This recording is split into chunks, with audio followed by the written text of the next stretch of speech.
Naja da Halifa tsohuwar zuma, haduwar maza ke ta zuma, sandigin biya fadi kara azama, gashi mai kira ta soki ban zuma.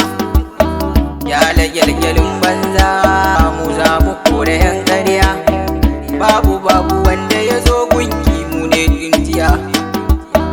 Ina da gaura ba hajijiya, gauraruwar mata fadi, baki sanya riguna fadi, yace muradin sa fadi. Ni ma na yaba da so ne ruwan zuma, tsohuwar zuma ne faduwar ku da ita zuma. Ta so gaya mata soyayya ruwan zuma, gauraruwar mata fadi yan mata, sannu farin ciki na mai kyau da tarbiyya fati.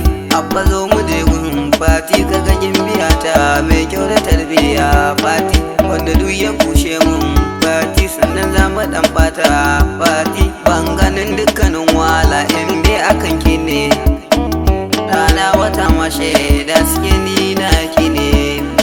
Wai so ruwan zuma ne ko ruwan guba ne, ni dai abin da na gane so sirrinmu ne.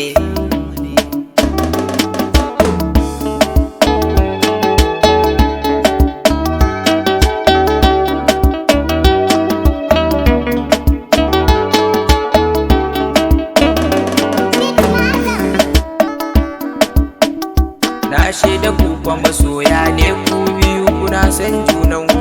Abinda zan faɗa muku yaushe ne ku kula da sirrin junanku. Ku dace kalamai in za ku yi daga zuciya har kunnanku.